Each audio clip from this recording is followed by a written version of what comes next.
prices declined more than 5% in February to a two-month low. What are your views on the prices? Well, I think in January, the crude oil prices really went up, mainly because of optimism and just relief that we averted the US fiscal cliff and there was no Eurozone default.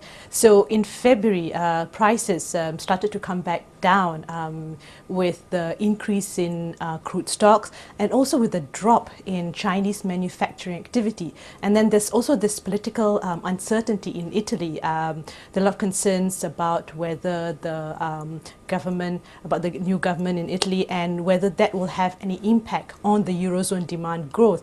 So I think that in the short term, we will probably see prices drift a little bit lower unless we see very positive data from China that shows a continued economic recovery. And also you've got this US budget cuts, which would probably put a ceiling on the price gain. So I think we could just drift a little bit lower in the very short term for crude oil prices.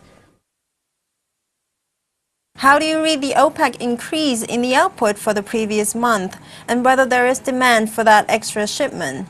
Well, actually, OPEC did project that demand for its crude in the second quarter would be just under 29 million barrels per day. So I think that we could see supply exceed demand a little bit in terms of the OPEC supplies.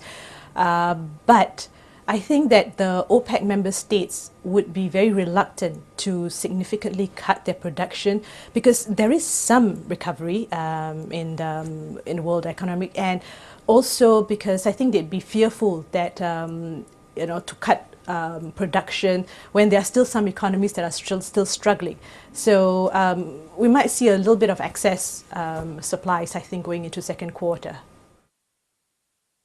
Much of the price increase has been due to easy monetary policies from Japan, Europe and the US.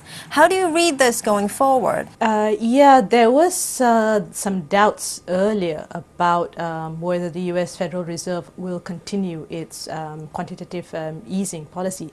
But I believe the US Federal Reserve Chairman did make clear to Congress recently that they are committed to continuing the stimulus measures because the US economic recovery is still very modest and it's still needed.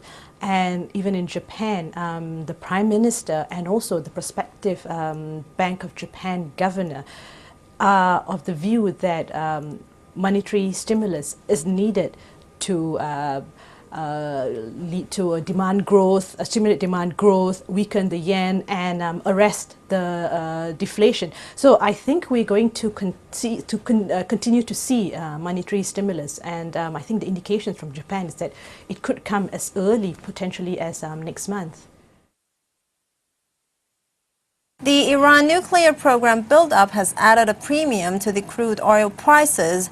What are your views on the Middle East issues in terms of prices? The meeting between Iran and the five major world powers in Almaty actually ended without significant progress, but they did. There is plans for another meeting in March. A technical meeting, and also on a diplomatic level, I believe in early April. So I think that as long as talks continue and Iran comes to the table, the market would be a lot less nervous about the Iran situation. I mean, obviously Iran is having an impact on oil prices because US sanctions and EU sanctions have reduced the supplies of Iran crude into the global market. But at this point, it looks as if it's more the economic issues and concerns about slipping oil demand that is more in focus rather than the Middle East issues.